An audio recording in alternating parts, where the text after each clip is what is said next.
बिहारी लाल की जय हो। कृष्ण कन्हैया लाल की जय हो। राधा माधव सरकार की जय हो। शंकर भगवान की जय हो। जगदम्बे माता की जय हो। सदगुरुदेव भगवान की जय हो। सत्य सनातन धर्म की जय हो। धर्म की जय हो। अधर्म का नाश हो, प्राणियों में सद्भाव का विश्व का कल्याण हो। गौ माता की जय हो। भारत माता की जय हो। भारत भूमि की जय हो। और हनुमान जी महाराज की जय हो। बटेश्वरनाथ भगवान की जय हो। रहना वाली माता की जय हो। कैला देवी मैया की जय हो। बाबा विश्वनाथ भगवान की जय हो। परम कल्याण में गौ माता की जय हो। नमः पार्वती पति पतये पतये हर हर महादेव। जय जय श्री राधे जय जय श्री राधे जय जय। श्री राधे श्याम। आइए तुलसी वनाश्रम के इस पवित्र परिसर में संस्कार टीवी और तुलसी तपोवन यूट्यूब चैनल के माध्यम से धर्म यात्रा कार्यक्रम का आप आनंद ले रहे हैं। इस प्रोग्राम से आप जुड़े हैं। आपके हृदय में बैठी हुई उस भगवती सत्ता को हम वंदन करते हैं, प्रणाम करते हैं। पहले तो मैं संस्कार के सभी श्रोताओं को यह कहना चाहूँगा, अब ये जितनी देर तक ये धर्म यात्रा कार्यक्रम चलेगा उसके तत्पश्चात आज हनुमंत कथा आरंभ हो रही है और आज की कथा में श्री हनुमान जी महाराज जी का प्राकट्य महोत्सव है। कथा टेलीविज़न पर 7 बजे तक चलेगी, शाम 7 बजे तक, इसलिए पूरे प्रोग्राम को आप ज़रूर देखिएगा। आज 2 मई हमारे लिए बड़ी मंगलमय है, बहुत शुभ है और हम इस प्रोग्राम के माध्यम से भगवान के चरणों में यह प्रार्थना करते हैं, हनुमंत कथा के माध्यम से हे प्रभु आप सबको सुरक्षित रखिए। आइए, धर्म यात्रा में 4 प्रश्न मिले हैं। उनमें पहला प्रश्न है कि पेट साफ नहीं होता, क्या करें? सुन लीजिए। समय से जागना, सूर्य उदित होने से पहले जागना, खूब पानी पीना, थोड़ा सा घूमना, इसका असर पेट के ऊपर जरूर पड़ेगा। 2 चीज़ें पेट से पैदा होती हैं, एक है बीमारी और एक है बेईमानी। इसलिए पेट को तो दुरुस्त रखिए, तंदुरुस्त रखिए। पेट को सही रखने के लिए मिट्टी के बर्तन में त्रिफला चूर्ण डालिए, रात भर उसको भिगोइए। एक बर्तन में अलसी के दाने डाल दीजिएगा। सुबह दोनों पानी को मिला करके आप पी लें और अलसी के दाने को ऊपर से चबाएं।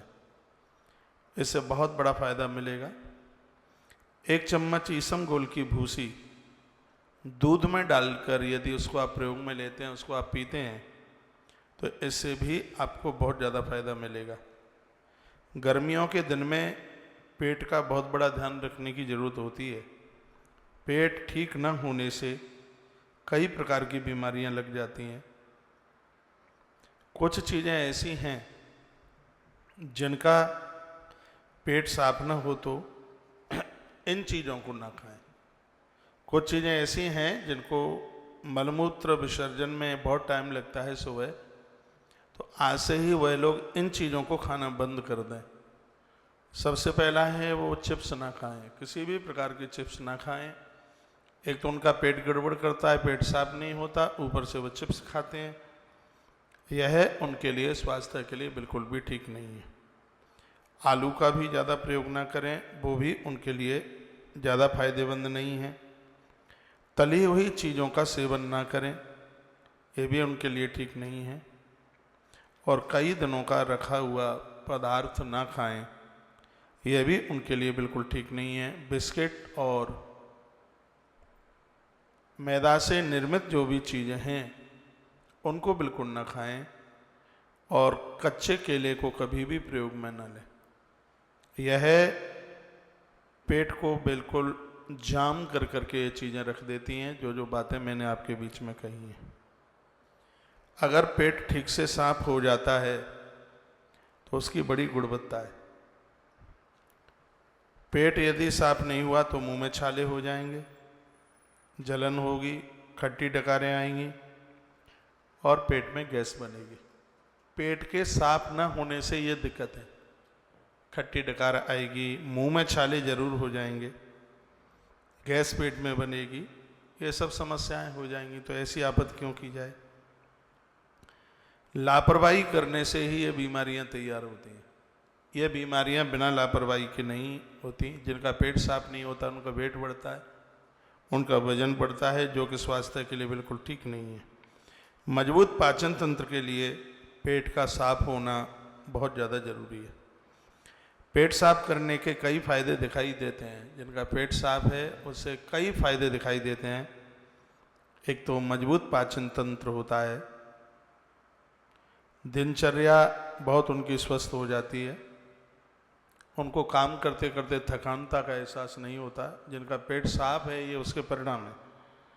मजबूत उनका पाचन तंत्र हो जाता है, दिनचर्या बहुत उनकी स्वस्थ निकलती है, काम करते करते वो थकते नहीं हैं और काम पर उनका पूरा ध्यान रहता है। सबसे आनंद की बात है उनका हीमोग्लोबिन बढ़ता है, उनकी प्लेट्स बढ़ती है, कम नहीं होती, उनकी ऊर्जा बढ़ती है, उनकी मेमोरी बढ़ती है और उनकी मानसिक ताकत बढ़ती है, मानसिक तनाव खत्म होता है। ये पेट के सही होने के ये फायदे हैं। और जिनका मटका जैसा निकला हुआ है वो तो भैया दिक्कत ही है। रोगों से लड़ने की क्षमता उनकी बढ़ती है।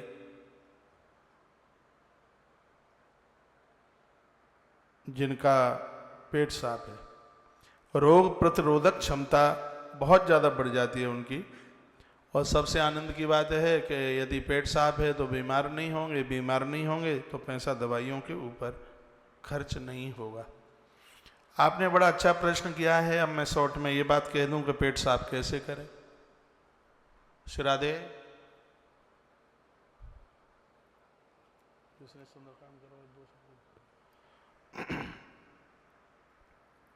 पेट को साफ कैसे करें, पेट को कैसे साफ करें, उसके लिए कुछ मैं टिप्स आपके बीच में रखे देता हूं, वो आप देख लीजिएगा। आसन रोजाना करें, प्राणायाम, गर्म पानी पी करके थोड़ा टहलें, घूमें, इससे बहुत बड़ा फर्क पड़ेगा। एक गिलास गर्म पानी में तांबे का बर्तन ले लीजिएगा, लगभग 1 से 2 गिलास जल ले लें, उसमें आधा नींबू और 2 चम्मच शहद, 1 चुटकी काला नमक लगभग 2 गिलास पानी में डाल लीजिएगा। नींबू में जो एसिड है यह मल को साफ करता है। एक बार आप करके देखिएगा, इतना फायदा मिलेगा, आप कहेंगे आनंद आ गया। एक तो ये उपाय है, ये आप कर सकते हैं। दूसरा, 3 चीज़ों का पाउडर बनाना है। अजवाइन 1 चम्मच, जीरा 1 चम्मच, सूखा अदरक उसका पाउडर बना लिया जाए वो आधा चम्मच। भोजन के बाद गर्म पानी के संग इस पाउडर को रोज लेते रहिएगा, पेट साफ होगा। इतनी सरल दवाई है, आप बीमारी से बच जाएंगे। ये भोजन के बाद में ये पाउडर लेना है। एक बार ये बात फिर रिपीट कर देता हूँ। अजवाइन 1 चम्मच, जीरा 1 चम्मच, अदरक आधा चम्मच, तीनों का पाउडर बनाना है। भूनना है, इसको भूनना है, हल्का भुन जाए आग पर। यह पाउडर एक किसी शीशी में बोतल में रख लीजिएगा और इसको थोड़ा सा आप भोजन के बाद में इसको आप लेते रहिए। ज़्यादा बना ले, ये तो मैंने एवरेज आपको बताया है बनाने की विधि। पूरी डिब्बी बना ले, उसका जो नापन है, पैमाना है, उसकी मात्रता है वो ये है, 1-1 चम्मच वो दोनों चीज़ें हैं। अजवाइन और जीरा, अदरक आधा चम्मच है। तो इसको आप बना करके फिर भोजन के बाद गर्म पानी से लीजिए, बहुत फायदा मिलेगा। खीरा सलाद में लेना शुरू कर दें और उसके ऊपर काला नमक डालें। खीरा लेना शुरू करें। दोपहर के समय में दही, छाछ, भुना हुआ जीरा डाल करके यह प्रयोग में लें, इससे पेट बिल्कुल तंदुरुस्त हो जाएगा। एलोवेरा, इसको आप लेना शुरू कर दीजिए, बहुत फायदेमंद होता है। इसमें बहुत लिक्विडेटिव गुण होते हैं, ये मल को चिकना करके अंदर से बाहर निकालता है, ये इसकी बड़ी विशेषता है। एलोवेरा आपने लिया होगा, इसको घृत कुमारी भी कहते हैं। यह है पेट के मरीजों के लिए बहुत ज़्यादा लाभदायक है। और भी एक आध चीज़ है, जैसे बेकिंग सोडा है, आधा चम्मच इसको पानी में, गर्म पानी में डालिए, खाली पेट पी लीजिएगा, पेट एकदम बिल्कुल साफ हो जाएगा। बेकिंग पाउडर, बेकिंग सोडा आधा चम्मच गर्म पानी में डालें, थोड़ा उसको चला लें ऐसे, फिर उसको पी लें, आपका उदर साफ हो जाएगा बिल्कुल। एक और चीज़ है, अरंडी के तेल में नींबू का रस, दोनों को 10-10 ml, लगभग 10-10 ml ले लीजिएगा। अरंडी का तेल भी इतना, नींबू का रस भी इतना, और सुबह खाली पेट इसको आप ले लें और आधे घंटे के बाद 1 गिलास गर्म पानी पी लें। आप देख लीजिएगा, इस सभी बीमारियों से आप बिल्कुल एकदम बच जाएंगे। यह बीमारियां बिल्कुल आसपास भी नहीं रहेंगी। इतना ज़बरदस्त उपाय, और ये आप पूछते रहते हैं तो थोड़ी बहुत मैं आपके साथ चर्चा कर लेता हूँ। ज़्यादा चर्चा नहीं कर पाऊँगा क्योंकि अभी हनुमत कथा को आरंभ करना है, लोग उसकी प्रतीक्षा में हैं, लोग उसके इंतज़ार में हैं। प्रोग्राम ये लाइव टेलीकास्ट है, बिल्कुल प्रसारण है इसका। तो ये पहला प्रश्न था आपका। दूसरा प्रश्न, क्या माताएं पीपल की पूजा कर सकती हैं? ये आपका दूसरा प्रश्न है। क्या माताएं पीपल की पूजा कर सकती हैं? अरे माताओं को पीपल की पूजा करनी चाहिए। स्कंद पुराण में इसके बारे में बहुत ज़्यादा कुछ लिखा है। पीपल हमारे जीवन को बदल करके रख देता है। ऐसा पीपल है, आज कथा में भी मैं निवेदन कर रहा था, जो ऑक्सीजन लेता है, ऑक्सीजन देता है। पीपल सिर्फ ऑक्सीजन ही नहीं, ये पीपल धन भी देता है। पीपल के नीचे शिवलिंग का अभिषेक किया जावे तो प्रचुर मात्रा में धन की प्राप्ति होती है।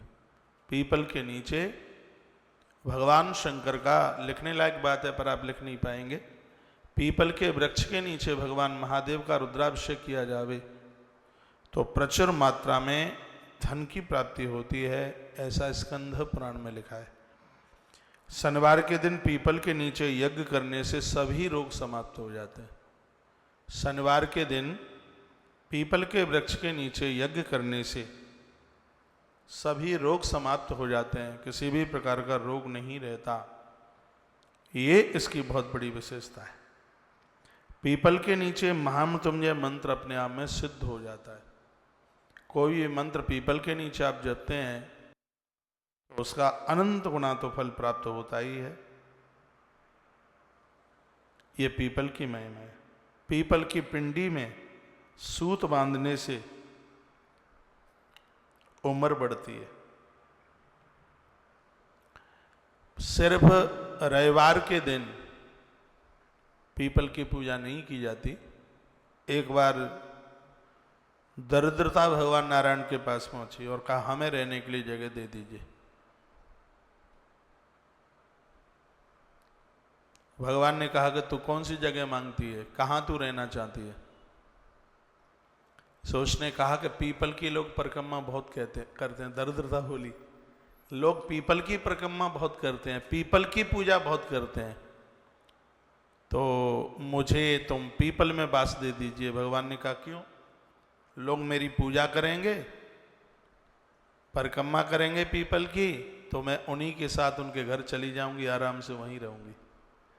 तो भगवान बोले कि 7 दिन तो हम तुझे नहीं दे सकते जगह, 7 दिन में से कोई एक दिन तू मांग ले पीपल में रहने के लिए। तो इसने रविवार मांग लिया, मुझे रविवार का दिन दे दीजिएगा, रविवार के दिन मैं पीपल में रहूं।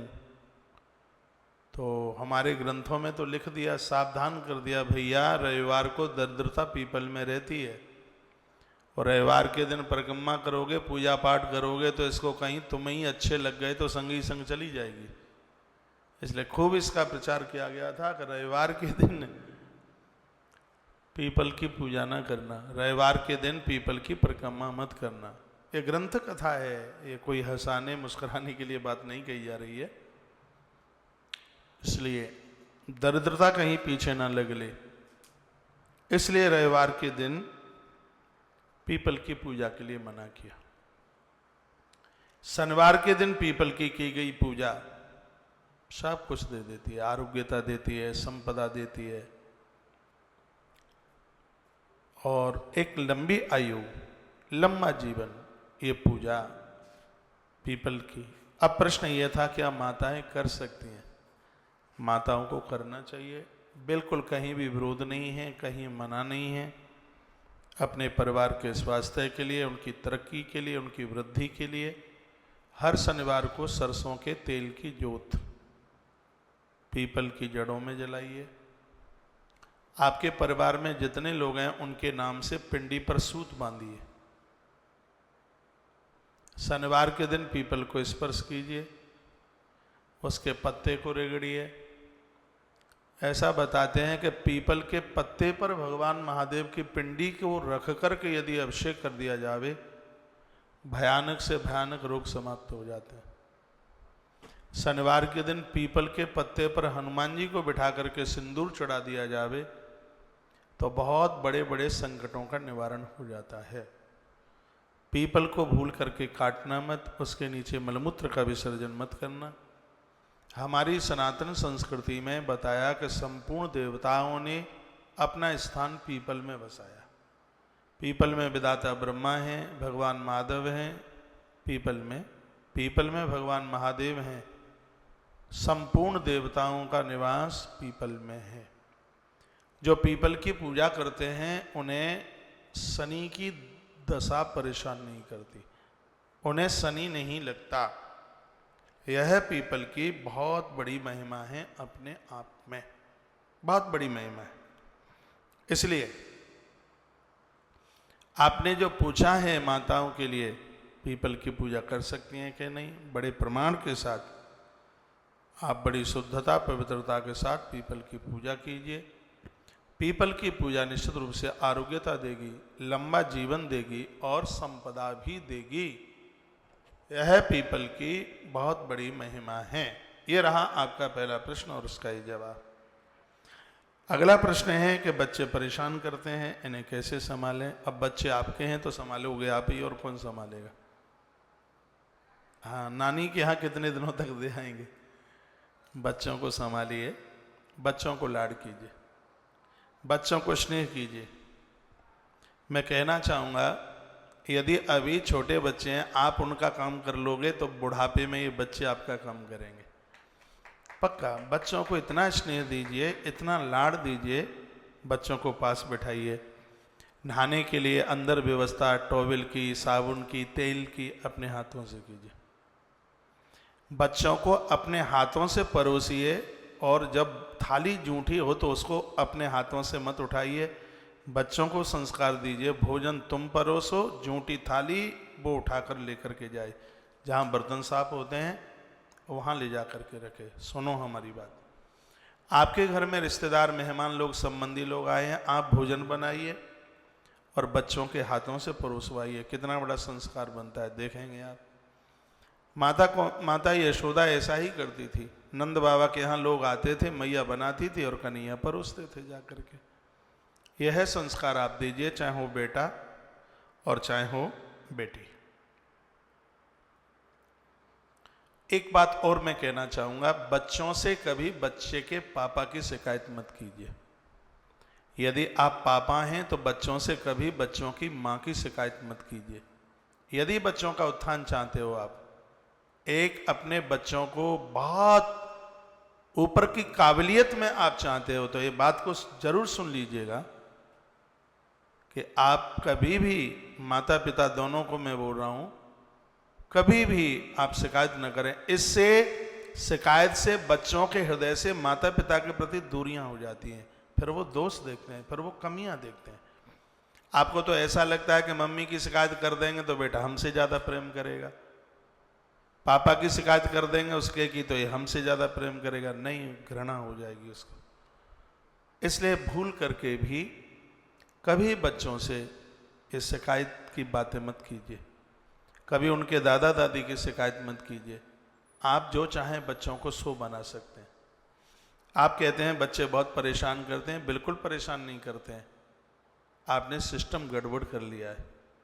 वो बच्चा आता है, स्कूल से आता है बेचारा, बैग पड़ा है, वो मांगता है कुछ खाने के लिए, आपको मोबाइल चलाने से फुर्सत नहीं होती है, आपको ये पता ही नहीं लगता है कि बच्चा आया है। थोड़ा आपको लाड़ देना पड़ेगा, वो छोटा है, अभी उतनी उसके समझदारी नहीं है। इतना इसको जितना आप लाड़, लोग कहते हैं लाड़ से बच्चे बिगड़ जाते हैं, वो लाड़ दूसरे हिसाब का है, बच्चों को बिगाड़ने वाला लाड़ दूसरा होता है। वो इस स्नेह में बच्चे बिगड़ते नहीं हैं, बच्चे बनते हैं। आप पूजा में बैठे हैं, बच्चों को पास बैठाइए, उनके माथे पर चंदन लगाइए, पास बैठाइए, आरती में उन्हें खड़ा कीजिए, बहुत बड़े संस्कार बनते हैं। और ये बच्चे बड़े होकर के भी उन संस्कारों को कभी भूल नहीं पाते। मैं छोटे छोटे बच्चों की बात कर रहा हूँ।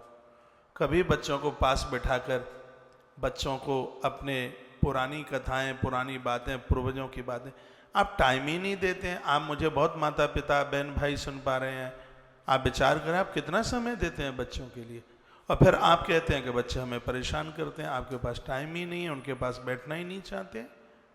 आप तीर्थ जाते हैं, उन्हें संग नहीं ले जाना चाहते। आप मंदिर जाते हैं, संग ले जाना नहीं चाहते। आप कहोगे वो जाता नहीं है, फिर लेके जाओगे 18 साल में 25 साल में तो कहाँ से जाएगा। ये आदत छोटे में डालिएगा।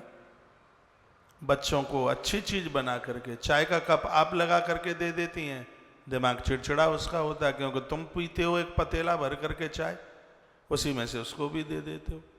खान पान आपने बिगाड़ा है, टाइम आप नहीं दे पा रहे हैं। छोटा बच्चा है, उसको समय से नहलाने की कोशिश आप कीजिए।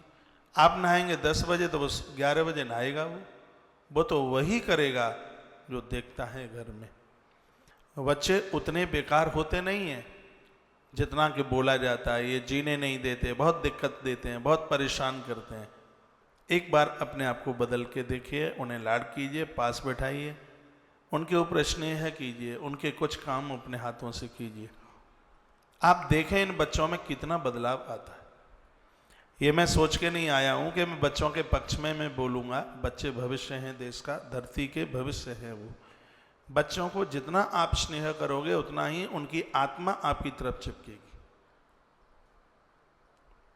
बच्चों को स्नेह कीजिए। जब आप गृहस्थ में पहुंचे ही हैं, जब आपने गृहस्थ को स्वीकार किया ही है, तो कुंड में अंदर का डुबकी लगा करके उसके पोषक बनिए। आप पैसा खर्च होता है, बार बार कहते हैं तो ऐसा है तो ऐसा है, इतना पैसा खर्च होता है तो काहे क्यों पढ़ा रहे हो। हाँ, बच्चे को आप जहां भी कहीं पढ़ने के लिए भेजते हो, उनसे बात कीजिए, उनके ऊपर दृष्टि रखिए। बच्चों को तो बहुत सहज है संभालना। माता यशोदा कहती थी कि भले ही मेरा बेटा ढीठ है, लेकिन बेटा मेरी बात मानता है। ये माँ यशोदा के शब्द थे। भले ही, और बच्चों में चपलता होती है, और जैसे ही उम्र होती है तो ये सब स्वभाव से ही अपने आप ये सब पीछे चीजें छूटती जाती हैं। और जब उनमें चपलता नहीं होगी तो फिर वो बच्चा ही कैसे होगा। और बच्चे तो अच्छे ही तब लगते हैं जब उनके अंदर चपलता होती है। लटक के, मटक के, झटक के आपकी जेब से पैसा निकाल के ले जाते हैं। भोजन करते समय कभी वो नाक भी सिकुड़ते हैं, नमक ज़्यादा हो गया, मिर्च ज़्यादा हो गया। वो उनकी उस बात में भी बड़ा आनंद आता है। कौन कहने वाला है तुमसे बातें, लेकिन बच्चों की इस भाषा में भी बहुत आनंद आता है। बच्चों से घर सुहावना लगता है, बच्चों से घर बहुत अच्छा लगता है। जब बच्चे बाहर से पढ़ कर के आते हैं, कितना हल्ला होता है, उसके दोस्त मित्र यार सब आते हैं, अच्छा लगता है, बढ़िया लगता है। बच्चों से बोर मत होना, बच्चों से बेभोर होने की जरूरत है। बच्चे आपके हैं, आपका कलेजा है, बेटा है चाहे बेटी है, वो बच्चे प्रीति करने के लायक है। उन बच्चों को अति स्नेह कीजिए, बहुत प्रेम कीजिए, अच्छा अच्छा बना करके खिलाइए, सात्विक खिलाइए। बच्चों का काम उनके कपड़े लत्ते सब, आप माँ हैं और माँ तो ये करती है, नहीं तो फिर माँ कैसे होगी। माँ मोबाइल चलाने से ही थोड़ी ही होगी माँ। हाँ, आप कहोगे कि मोबाइल के ऊपर आप ज़्यादा पड़ जाते हैं, तो नहीं चलाते हैं, गलत कह रहा हूँ मैं क्या? चलाइए, कौन मना करता है। हमारी कथा सुने तब जरूर चलाइए। हाँ, और क्या, हमारी कथा सुने तब बच्चों को पास जरूर बैठाएं। और ये वीडियो यदि आपने बच्चों को सुना दी तो बच्चे तो खुश हो जाएंगे। बच्चे तो कहेंगे देखो मम्मी हमने जो कहा था महाराज जी वही बोल रहे हैं। मैं बच्चों को बहुत स्नेह करता हूँ, बहुत लाड करता हूँ। यदि बच्चे भी मुझे यदि सुन पा रहे हों तो मैं बच्चों को कहना चाहूँगा, बेटा परमात्मा उन्हीं को मिलते हैं जिनके ऊपर माता पिता का आशीर्वाद होता है, जिनके ऊपर माँ बाबूजी संतुष्ट होते हैं, गुरुजनों की कृपा भी उन्हीं के ऊपर होती है। माता पिता का आदर करना, बहुत मान करना। तुम जब छोटे हैं तब ये तुम्हारे प्रोग्रेस में लगे हैं, जब ये वृद्ध हो जाएंगे तब तुम्हें इसी प्रकार से इनकी देख रेख में, इनके देखभाल में ऐसे ही लगना है। तो आपने बहुत अच्छा प्रश्न किया है। लिखा है कि बच्चे परेशान करते हैं, इन्हें कैसे संभालें? इन्हें ऐसे संभालें जैसे हम अभी बता रहे हैं आपको। आप दाई भाइयों के हाथ का भोजन इन्हें कराते हैं। जो स्वाद मां के हाथ में है वो स्वाद किसी दूसरे के हाथ में दुनिया में हो ही नहीं सकता। जो मां के हाथ में स्वाद है। भीम को बिस्के लड्डू खिला दिए थे दुर्योधन ने, सो पातालपुरी चले गए भीम। इधर 13 दिन हो गए तो इधर उनका भंडारा हो रहा था। कहा कि भीम की मृत्यु हो गई, राजकुमार का भंडारा हो रहा था। वो तो 13 दिन के बाद वापस लौटे भीम। 10,000 ब्राह्मण जा रहे थे हस्तिनापुर के लिए। अब जो आदमी इतना खाता हो 13 दिन तक मिला नहीं खाने को, तो सकल सूरत बदल गई। भीम ने ब्राह्मणों को पूछा कहाँ जा रहे हो? कहा क्या बताएं राजकुमार, भीम का आज त्रयोदशी भंडारा है। राजकुमार की मृत्यु पता नहीं कैसे हो गई, भंडारा है, 10,000 ब्राह्मणों को न्योता दिया तो हम भी वहाँ भोजन के लिए जा रहे हैं। भीम को लगा कि हमारा जिंदे ही जिंदे भंडारा कर दिया, तो वो भी उन ब्राह्मणों के संग में लग लिए। तो उन ब्राह्मणों को लगा कि ब्राह्मण ही होगा। पंडित जी तो वही अच्छे लगते हैं जो खाते पीते हों, मरे मराए पंडित अच्छे नहीं लगते। तो भीम तो खाते पीते थे, तो उनको संघ के लोगों को लगा कि ये भी पंडित जी होंगे। सो लाइन में बैठे हैं, भोजन चालू हुआ। भीम तो लड्डू ही लड्डू खींचते हैं, पानी पीते नहीं। सब खा पी करके निवृत्त, लेकिन भीम का कटर चालू। भीम तो चुप, खाने से बंदे ही नहीं होते। और साधुओं की पंक्ति में इस बात का ध्यान दिया जाता है, जब तक एक भी खाता रहेगा तब तक किसी ने हाथ धोए भोजन करके तो चिमटा पीठ में पड़े। शाम हो गई, भीम खाना बंद ना करें, अब वो 10,000 बैठे इंतजार करें। हस्तिनापुर की रसोई में जितने लड़ुआ थे वो सब खत्म। वो भीम लड्डू ही लड्डू खा रहे थे। विदुर जी दौड़ते हुए मां कुंती के पास पहुंचे। माता कुंती के हाथ पर ऐसा वरदान था, ये जिसको हाथ लगा देती तो रसोई में कम नहीं होता था। और माताएं धार्मिक होती हैं तो उनके हाथ में ये प्रभाव होता ही है, उनकी रसोई कभी कम पड़ती नहीं है। सो विदुर जी दौड़ते दौड़ते गए, कहा भाभी माँ भाभी माँ भाभी माँ। कुंती माता ने कहा विदुर क्या हुआ, क्या बताएं कि ऐसे पंडित जी आए, सुबह 10 बजे से भोजन शुरू किया है और ये 6:30 बज गए, लेकिन अभी तक उनका भोजन पूरा नहीं हुआ है। और लड्डू ही लड्डू खाते हैं और कुछ लेते नहीं हैं। और भतौर में जितने लड्डू थे वो सब पूरे हो गए हैं। क्या करें, ब्राह्मण भूखा चला गया तो बड़ा अपराध हो जाएगा। अब मां कुंती ने मन में विचार किया कि लड्डू तो मेरा भीम खाता था, तुम्हारे बच्चे को खाने में क्या अच्छा लगता है ये तो भगवान को भी नहीं पता, लेकिन तुम्हें जरूर पता है।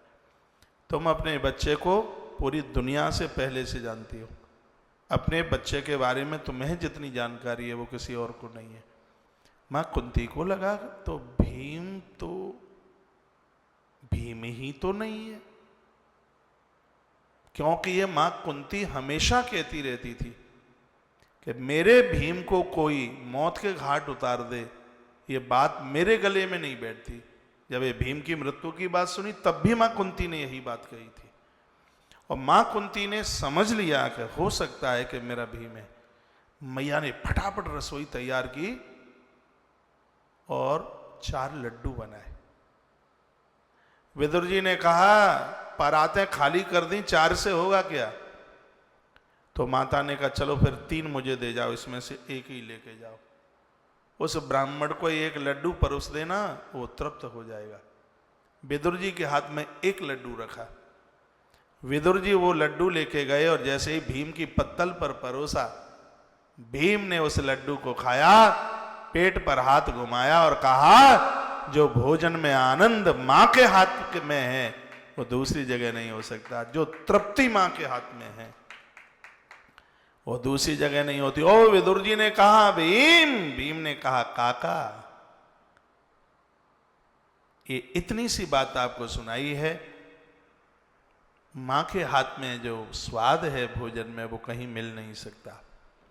इसलिए बच्चों के लिए रसोई, बच्चों के लिए प्रसादी आप अपने हाथों से बनाइए। बच्चों का उत्कर्ष होगा। आप लाड कीजिए, उनके ऊपर ध्यान दीजिए, उन्हें मारिए मत, उन्हें पीटिए मत, उन्हें स्नेह करके समझाइए। अभी छोटे छोटे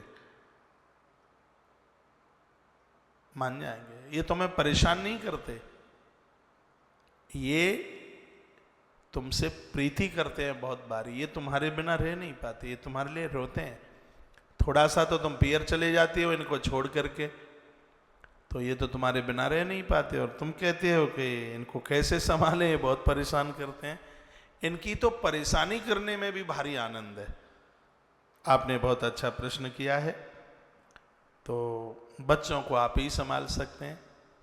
हाँ, थोड़ी दिक्कत हो सकती है, लेकिन आनंद बहुत आता है। बच्चों का लालन पालन करने में बड़ा आनंद आता है। इनको स्नेह प्रेम करते रहिए, लास्ट तक ये कभी आपको भूल नहीं पाएंगे। एक यह प्रश्न आपका था। अगला प्रश्न है कि विवाह के बाद स्त्री अपने माता पिता के प्रति क्या फर्ज अदा करे। सुन लीजिए, विवाह के बाद में ससुराल की कोई भी चीज पियर ना पहुंचाए।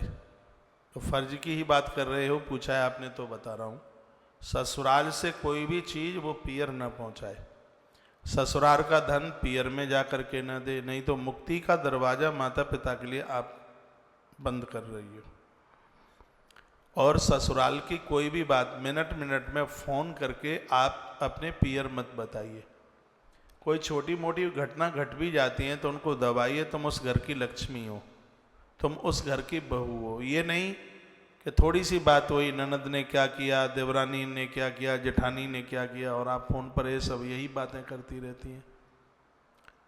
ये मत कीजिएगा। और विवाह के बाद नारी के क्या क्या फर्ज हैं।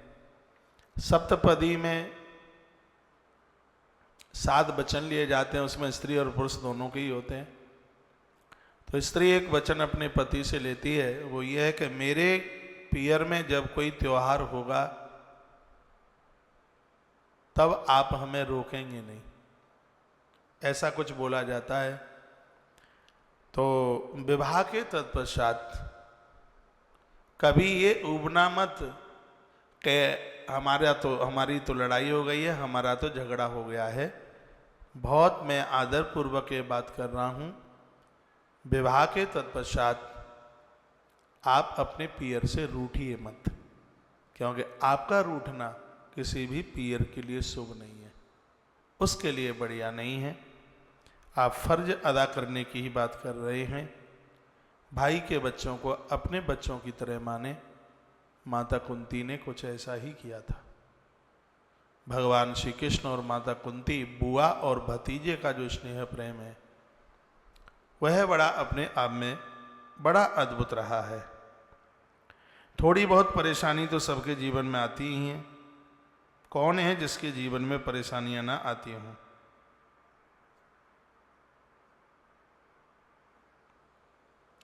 मैं एक बात और निवेदन करूंगा, यदि आप ससुराल की बात, छोटी छोटी बातें अपने माता पिता को नहीं बोलेंगे तो तुम्हारे मम्मी पापा 10 वर्ष और ज़्यादा जिंदगी जी लेंगे। बेटी की परेशानियां सुन करके माता पिता टूट जाते हैं, उन्हें बहुत कष्ट होता है।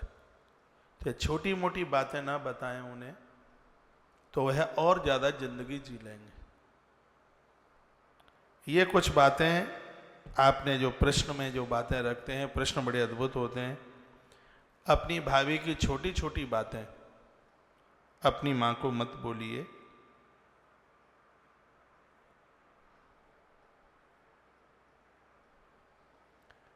ये फर्ज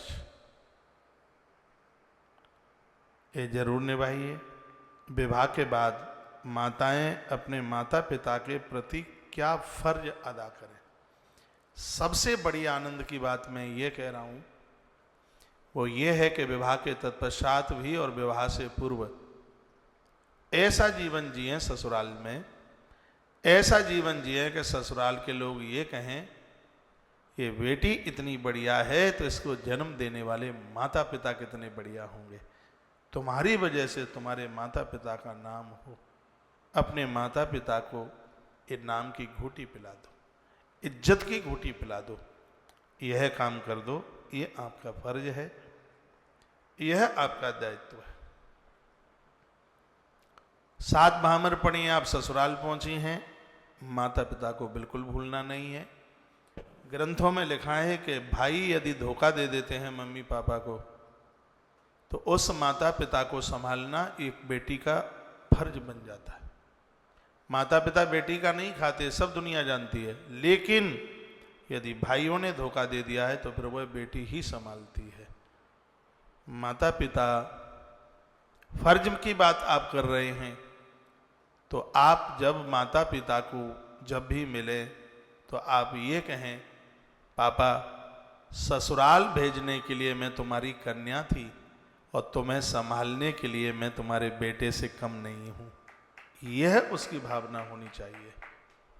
फर्ज की ही बात आप कर रहे हैं।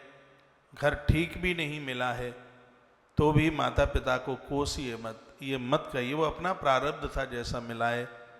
ज़्यादातर ऐसे बेटियां माता पिता को कोसती रहती हैं, कहती हैं पापा तुम्हें तो हमें घर से निकालना था, धक्का देना था, तुम्हें तो भट्टी में जा कर के फेंकना था। ये सब बातें सुन कर के माता पिता बहुत दुखी होते हैं, बहुत कष्ट में होते हैं। तो यही फर्ज अदा कीजिएगा कि तुम्हारी किसी भी बोल से, तुम्हारी रहन बसन से माँ बाबू जी को कष्ट ना हो, तो वो और लंबी जिंदगी जी लेंगे। बेटियां तो दोनों कुलों को पावन करती हैं, पवित्र करती हैं। पुत्री पवित्र किए कुल दो। बेटी दोनों कुलों को पावन करती हैं, दोनों कुलों को पवित्र करती हैं। बेटी की जगह पर तो कोई था नहीं, बेटी की जगह पर तो कोई है नहीं, और बेटी की जगह पर तो कोई हो भी नहीं सकता। जहाँ जिस जगह पर बेटी है उस स्थान पर कभी कोई नहीं हो सकता।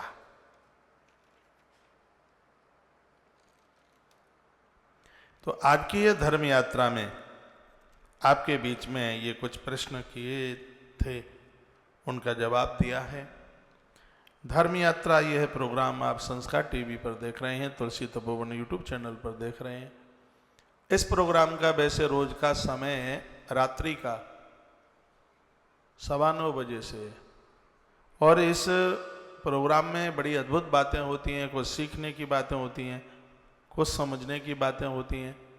बहुत जन स्वास्थ्य को लेकर के बातें करते हैं इसमें। बहुत लोग अपनी पूजा पाठ, धर्म पूजा पाठ के बारे में बातें करते हैं, और यहाँ के समाधान निश्चित रूप से वही समाधान होते हैं जो शास्त्रों में प्रमाणित होते हैं। आप सभी भक्तों के लिए बहुत बहुत धन्यवाद। आपने धर्म यात्रा कार्यक्रम पूरा सुना। आइए अब हम हनुमंत कथा की तरफ बढ़ेंगे, जिसमें सबसे पहले हम देवों के आवाहन के साथ हनुमान जी महाराज जी की आरती उतारेंगे। कहीं कोई जाएगा नहीं, 7 बजे तक कथा चलेगी, और आज हनुमत जन्म महोत्सव का आनंद आज की कथा में लेंगे। कल हनुमान जी की बाल लीलाओं को श्रवण करेंगे। आज यानी 2 मई को हनुमत जन्म, कल यानी 3 मई हनुमान जी की बाल लीलाएं, परसों यानी 4 मई हनुमान जी ने प्रभु राम जी के लिए क्या क्या अद्भुत काम किए। यह 3 दिन का आयोजन हमें खुशियों से भर देगा। हनुमान जी इस कोरोना से सबकी रक्षा जरूर करेंगे, यह हमें विश्वास है। बहुत दिनों के बाद संस्कार टीवी के माध्यम से इस कथा को आप सुन रहे हैं। सत्संग टीवी पर 262वां दिन हो गया आज 2 मई को, 362वां दिन हो गया, यानी हम दूसरे महीने में पहुंच चुके हैं। दूसरे महीने का दूसरा दिन है, हाँ, दूसरे साल का, दूसरे वर्ष का दूसरा दिन। ये संस्कार टीवी का ही दूसरा चैनल है, सत्संग टीवी, जिसमें एक दिन के लिए भी प्रोग्राम बिल्कुल बंद नहीं हुआ है। और अब कथा संस्कार टीवी पर आरंभ हुई है। गांव-गांव में ये चैनल पहुंचता है, पूरी दुनिया में यह चैनल पहुंचता है। आपके बहुत फ़ोन मेरे पास में हुआ करते थे, आप कहते थे कि सत्संग टीवी गांव की फ्री पर DTH पर नहीं आती है और हम आपकी कथा सुनने से वंचित रह जाते हैं। तो ये सब बातें सोचते हुए और ये प्रोग्राम आपके पास तक पहुंचाया जा रहा है। आप इससे लाभान्वित होइए। पहले 3 दिन हनुमंत कथा सुनिए और उसके बाद में 7 दिन विश्वकर्मा पुराण की कथा सुनिए, आनंद आएगा। विश्वकर्मा पुराण के लिए यजमान बनाए जा रहे हैं, उसमें भी आप आश्रम के नंबरों पर संपर्क करते हुए यह पुण्य कमा लीजिएगा। आपका घर श्री द्वारका बन जाए, क्योंकि विश्वकर्मा भगवान ने द्वारका बनाई थी। इक्ष्वाकु राजा को अयोध्या बना करके भगवान विश्वकर्मा जी ने ही दी थी, जहाँ ऊपर से स्वर्ण की वर्षा की गई। सोने के महलों के ऊपर पानी, अयोध्या के महलों के ऊपर पानी स्वर्ण का लगा हुआ था। ये विश्वकर्मा जी ने इतने अद्भुत ढंग से वो कथा में आप सुनेंगे। तो आपका सबका बहुत बहुत धन्यवाद है। प्रोग्राम पूरा सुना है आपने और आप कहीं जाएंगे नहीं। अभी आरती और आरती के तत्पश्चात फिर हनुमंत कथा। इन्हीं शब्दों के साथ जय श्री कृष्णा, जय सिया राम, जय गौ माता, जय राधे श्याम।